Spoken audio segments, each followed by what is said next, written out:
If I had to start my YouTube journey all over again, if I was starting a brand new channel today, if I had to start from scratch, what would I do? I'm about to tell you. So come on, let's dive in. Let's get after it. I'm Doc Rock, your content creation coach, and today I'm going to talk to you about the things that I would change if I was starting all over from 0 to 10K. Yes, I recently hit my 10K, and of course, I couldn't have done it without you. I always tell you vanity metrics are a joke, but it does feel good to hit that 10,000 mark because, well, it just does. It's been a long time coming. I started my YouTube journey over 15 years ago, and I screwed it up for 13 and a half years. I did it absolutely wrong. So I'm going to give you 5 things that I would have avoided and, well, maybe 5 things I would have corrected on my journey to 10,000. Let's dive in. Number 1, I would get buy-in from my friends, family, those people around me as soon as possible. As a matter of fact, if you can, I'd get that buy-in before I even uploaded my first video. What I mean by that, buy-in means, hey gang, I'm about to start this YouTube journey. I am absolutely serious about this. I would appreciate your love, support, and your understanding. If you see me working, try not to interrupt. If there's something that you need from me, try to be cognizant of my production time. If you catch me slacking, put a size 12 foot, clean up my backside and tell me to get to work. I need your help. I need you all to push me and hold me as I do this. That buy-in will be a game changer because it's those jokes, it's those teasings, it's the distractions, it's the, hey, don't worry about that. You can do it later. Let's go to the bar and hang out. Those are the things that distract you from your mission, and that's what causes you to come back and forth. A lot of creators will say, hey, I don't have the time. I don't have the time. I have to do X, Y, and Z. And a lot of times that X, Y, and Z is for other folks and not yourself. And so that's why it's important. Those around you, those close to you, if you can get that buy-in in the beginning, it can give you the space and the room to grow as needed. Number 2, niche down as soon as possible, and niche down faster than that, and then niche down deeper than that. Niching down, game changer. I did not niche for 13 and a half years. I thought I was cooler than YouTube.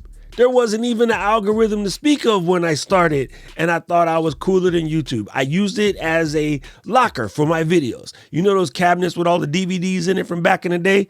That's what I treated YouTube like. And then I kept starting and stopping and trying different things. Being a tech guy, being a food guy, being a travel guy. Like I was all over the map, like crazily all over the map. But once I decided to niche down, and that is to become a content creation coach and to cover your live streaming capabilities, your live streaming needs, they're kind of the same to me. That has really changed my channel. People watching right now, you're here because I get after it and I talk about being a content creator, not necessarily just a YouTuber, but being a content creator in general and all the things that have to do with that. That niche changed the game. As soon as I did that, the channel just skyrocketed. So I can't explain to you enough how much you should niche down as soon as possible. And once you found that niche, maybe make it even a little tighter. Next one, be more consistent.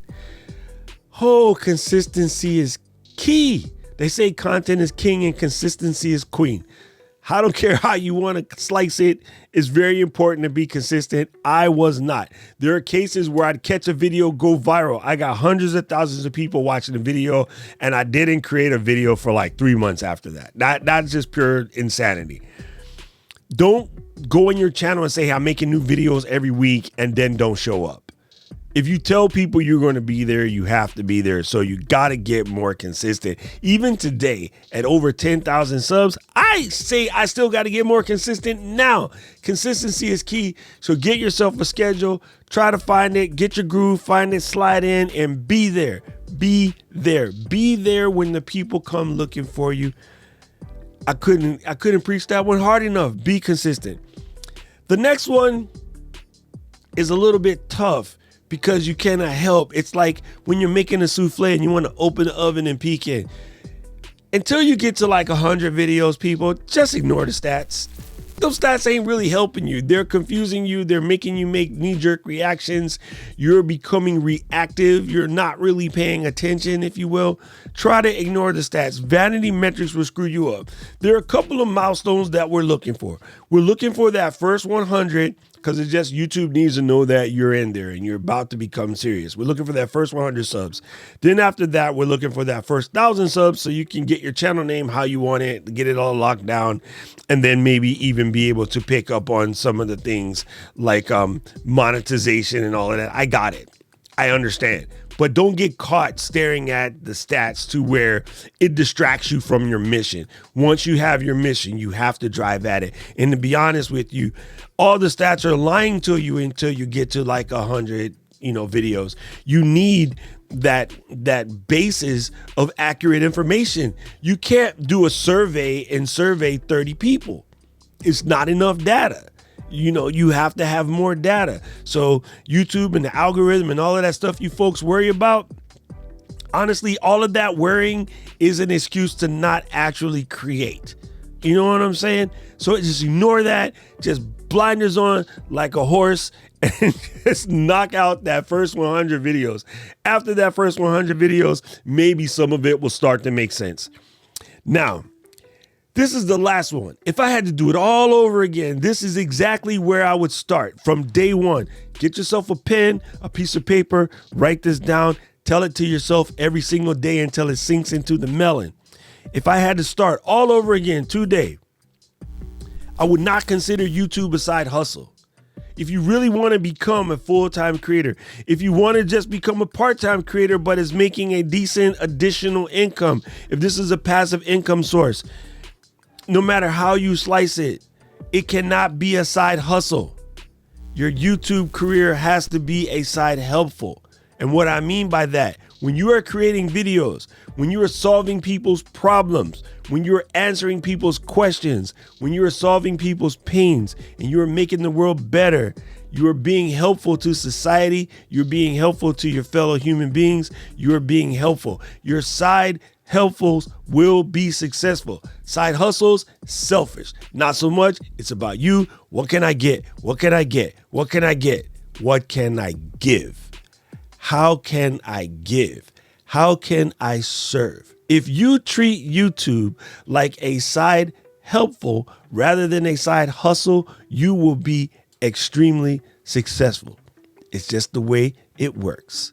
0 to 10,000 has been an amazing journey, and I have lots of stories. That's why I go live every Tuesday and Saturday to answer those questions so I can help you not make the mistakes that I made on my way to the journey. If you would like to show up, make sure you press the subscribe button so you'll get notified when I go live. Or you can just watch the pre-recorded videos like this one, leave questions, comments, feedback in the chat, and I'll come back to answer those too. I want to make sure that you succeed. That is what I'm here for. I'm here to coach you into being the greatest creator you can possibly be. My last piece of advice, say it to yourself every day. I am a creator. Please press the subscribe button and ring the notification bell. And if you enjoyed this video, watch the video that's coming up on screen next.